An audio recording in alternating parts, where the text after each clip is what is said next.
लगातार मेरे भाई, बड़े बुजुर्ग, मेरी माताएं, बहनें, आप सभी को अस्सलाम वालेकुम। क्या मैसेज चाहिए? सब सुन जाएंगे आप। कहाँ पर आना हुआ आपका?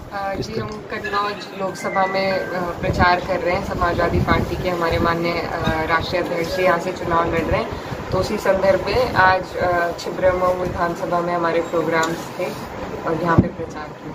अखिलेश जी भी मंदिर गए हुए थे, गौरी शंकर मंदिर, जहाँ पर बीजेपी कार्यकर्ताओं ने आरोप लगाया कि उनके साथ में गैर सनातनी लोग मंदिरों में प्रवेश किया था, जिसकी वजह से उन्होंने मंदिरों को धोया।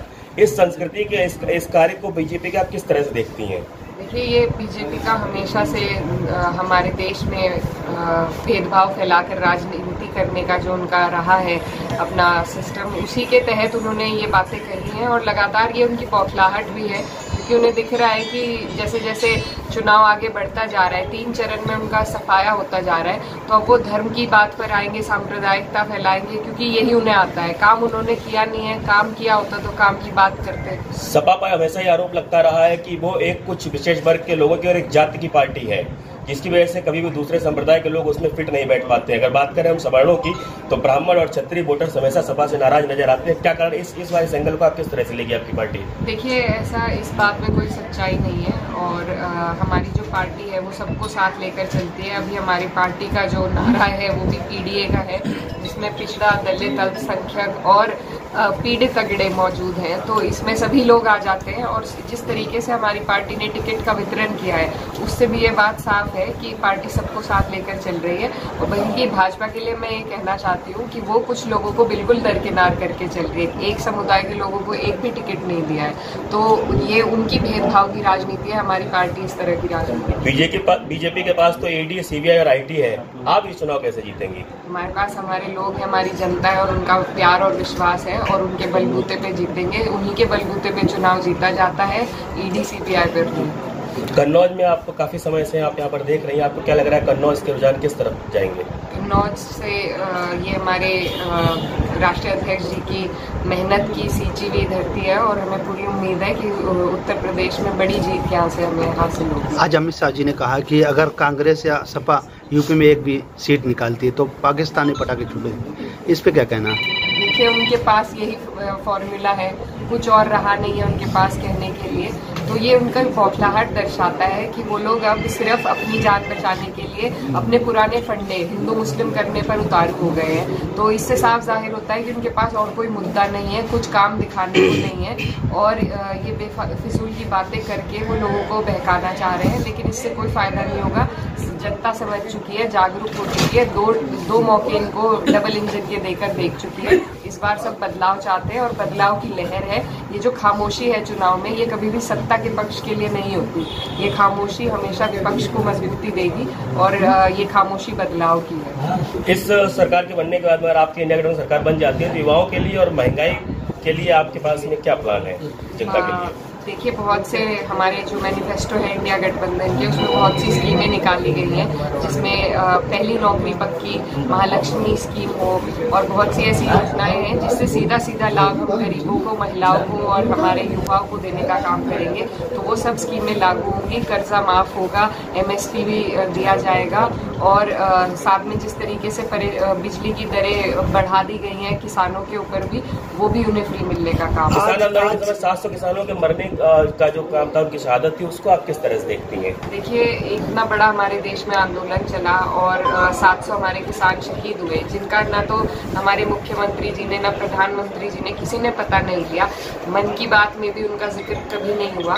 तो ये बहुत शर्म की बात है और बहुत दर्दनाक ये वारदात हुई थी, क्योंकि जब एक किसान अपने परिवार का पालन पोषण अपनी खेती बाड़ी की कमाई से करता है, उसके लिए जब उसे धरने पे बैठना पड़ता है और अपनी जान से हाथ गंवाना पड़ता है, तो बड़ी दुख की बात है। सरकार को जिम्मेदारी उनके परिवारों की लेनी चाहिए थी, आगे आकर उनकी मदद करनी चाहिए थी, लेकिन लगातार सरकार ने दर्शाया है कि वो जो किसानों को रौंदते हैं, कुचलते हैं, उनके साथ है, उन्हें ही टिकट दे रही है, उन्हें ही बढ़ावा दे रही है। इस चुनाव के बाद में हिंदू मुस्लिम एकता और हिंदू मुस्लिम को किस तरह से फायदा होगा, इस एंगल को आप किस तरह से देखेंगे? धार्मिक उन्माद जो फैल रहा है देश में, लोगों के मन में खटास आ रही है, यही मिटाने के लिए क्या करेगी आपकी पार्टी और आपका क्या प्लान है इसके लिए? देखिए, हमारे जो इंडिया गठबंधन है वो भाईचारे को बनाने के लिए सभी लोगों को, सभी समूह को साथ जोड़ रहा है और जिस तरीके से लोग अब अपने मुद्दों पर बात करने लगे हैं, मुझे लगता है कि ये जितनी भी हमारे देश की परेशानी है, चाहे बेरोजगारी हो, महंगाई हो, ये ऐसे मुद्दे हैं जिनमें जो सबके लिए है और जिसके लिए सब इकट्ठा आकर अब इस चुनाव में खड़े हो रहे हैं। तो यही हमारी जो मुद्दे हैं इस चुनाव के, यही लोगों को जोड़ने का काम करेंगे और भाईचारा बनाएंगे। और कुछ अमित शाह जी ने कहा है कि सपा को सिर्फ अपना परिवार दिखाई देता है।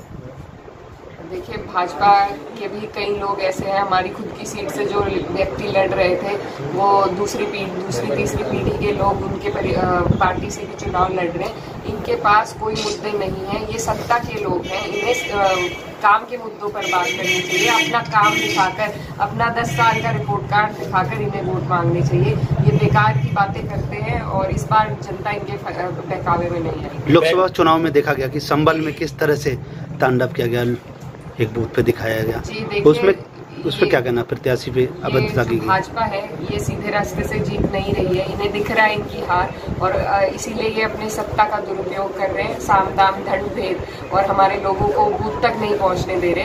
तो इससे इनकी साफ जाहिर होता है कि इन्हें अपनी हार सुनिश्चित दिख रही है, लेकिन ये सब चीजें करने से कोई फायदा नहीं होगा। लेकिन फिर भी मैं सभी लोगों को कहना चाहती हूँ कि अपनी एहतियात बरते, पहले से अपनी पर्ची, वोटर पर्ची और अपने बूथ का पता रखकर वोट डाले और हर चीज के लिए तैयार रहे, क्योंकि हमारी लड़ाई सत्ता पक्ष से है। देखा गया कि मुस्लिम वोटर जो वोट डालने की जा रहे हैं उनको वोट नहीं डालने दिया, बहुत से बूथों पे खबर आई थी, उस पे क्या कहना।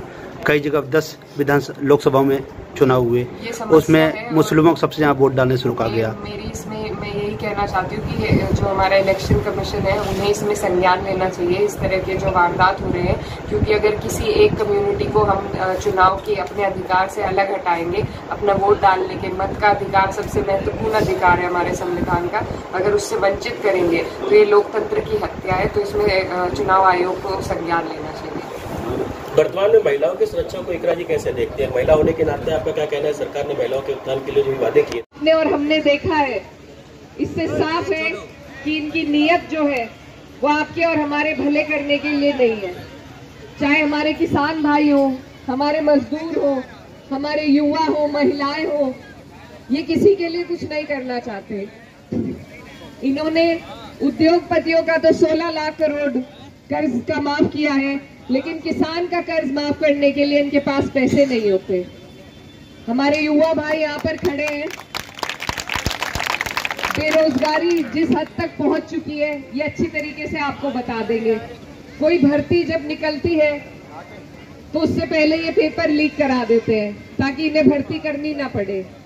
तो ये इनकी साजिश है, ये इनकी नीयत है, ये आपके हमारे लिए कुछ नहीं करना चाहते।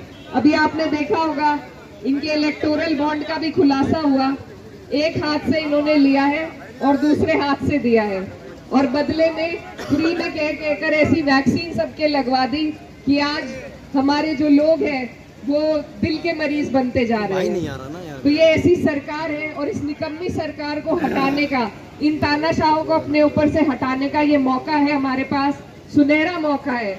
और अगर हम इससे चूक गए, कोई गलती हमसे हो गई, तो आगे बहुत पछतावा होगा, क्योंकि बाद में ये किसी की नहीं सुनवाई करते। तो आप सब इस मौके की गंभीरता को समझिए, एकजुट होइए और इस चुनाव में अपनी मेहनत और अपने इस जोश को अपने नेता को जिताने के लिए इस्तेमाल कीजिए। इनका ये भी कहना है कि अगर इनकी 400 पार हो गए तो ये संविधान बदल देंगे। ये बहुत गंभीर मुद्दा है, क्योंकि जो हमारा संविधान है, जो हमें हमारे बाबा साहेब डॉक्टर भीमराव अंबेडकर ने एक सौगात के रूप में, एक सुरक्षा कवच के रूप में आपको और हमें देने का काम किया है, अगर ये हमसे छीनता है तो हमारे अधिकार, हमारे हर अधिकार को ये छीनने की कोशिश करेंगे। तो ये इतना अहम चुनाव है कि इन्हें हमें जीतने नहीं देना है। इसमें जरूरी है आप और हम इकट्ठे मजबूती से इस लड़ाई को लड़े, क्योंकि इस बार अगर हम चूक गए तो फिर ये हमें यहाँ सम्मान से जीने लायक नहीं छोड़ेंगे।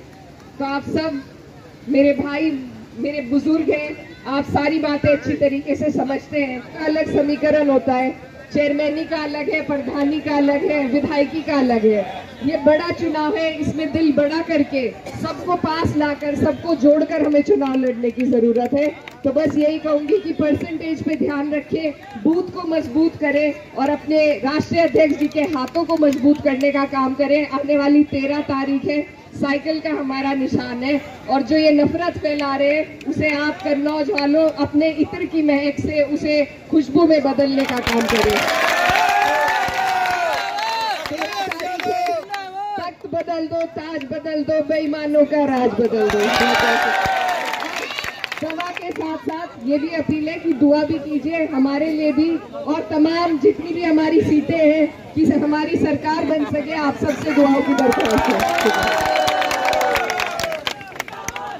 अरे रुक जा यार।